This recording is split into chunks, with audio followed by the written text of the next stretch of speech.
الحمد لله رب العالمين والعاقبة للمتقين والصلاة والسلام على رسوله وأصحابه أجمعين أما بعد أعوذ بالله من الشيطان الرجيم بسم الله الرحمن الرحيم لقد كان لكم في رسول الله أسوة حسنة اللہ رب العزت نے اس عالم میں بہت ساری چیزیں پیدا کی ہیں اور ان میں اشرف المخلوقات حضرت انسان کو بنایا ہے اور انسانوں میں سب سے افضل انبیاء کرام کو بنایا ہے اور انبیاء میں سب سے اشرف محمد مصطفیٰ صلی اللہ علیہ وسلم کو بنایا ہے۔ آپ صلی اللہ علیہ وسلم تمام انسانوں کے لیے رہبر ہے۔ آپ صلی اللہ علیہ وسلم تمام دنیا کے لیے نمونہ ہے۔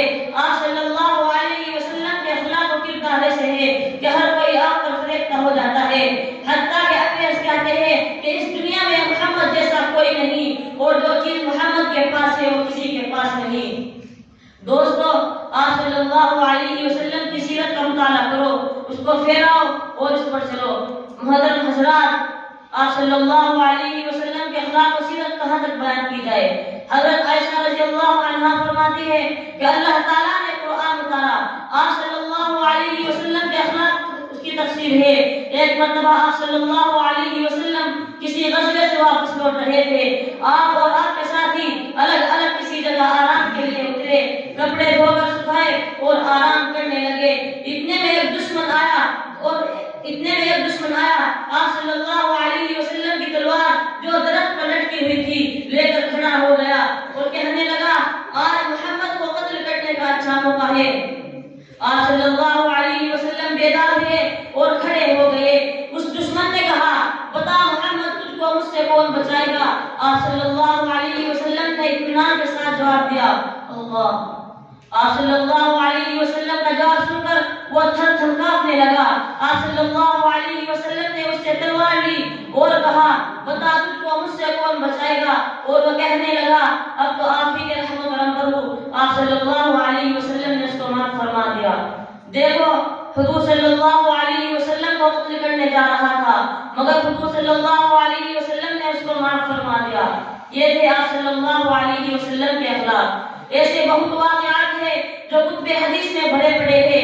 آپ صلی اللہ علیہ وسلم کو کتنا ستایا، کتنی اذیتیں دی، پھر بھی آپ صلی اللہ علیہ وسلم نے فتح مکہ کے وقت سب کو معاف فرما دیا۔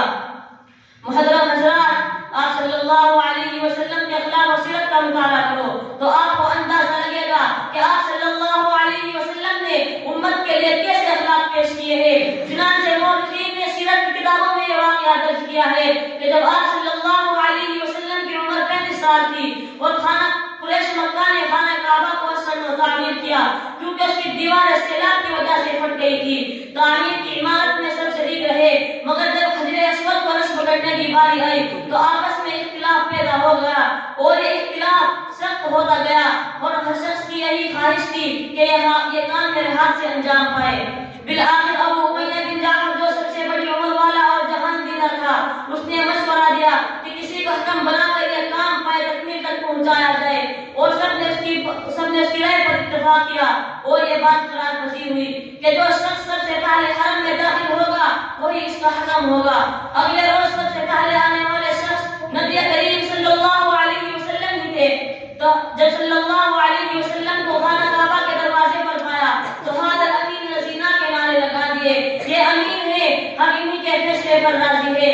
آپ صلی اللہ علیہ وسلم نے اپنی فراست کی ایک ذہنی سی تدبیر کی، ایک چادر بچھائی اور اس پر اپنے دست مبارک سے ایک پتھر رکھا اور قبیلے کے سرداروں کو حکم دیا کہ اس کو اٹھا کر لے چلو۔ آپ صلی اللہ علیہ وسلم نے اس کو اپنے ہاتھوں سے اس کی جگہ نصب فرما دیا۔ تو اس طرح یہ جھگڑا ختم ہوا، ورنہ قریش مکہ معمولی باتوں پر برس جنگ کیا کرتے تھے اور یہ ایک بڑا کام تھا۔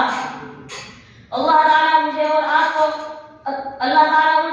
کو آپ صلی اللہ علیہ وسلم کے اخلاق و سیرت کی زندگی گزارنے کی توفیق عطا فرمائے۔ میں اسی شعر کے ساتھ اپنی تقریر کو ختم کرتا ہوں کہ محمد سے وفا تو لے تو ہم تیرے ہیں، کہ محمد سے وفا تو لے تو ہم تیرے ہیں، یہ جہاں چیز ہے کہ نور و قلم تیرے ہیں، وما توفیقی الا باللہ۔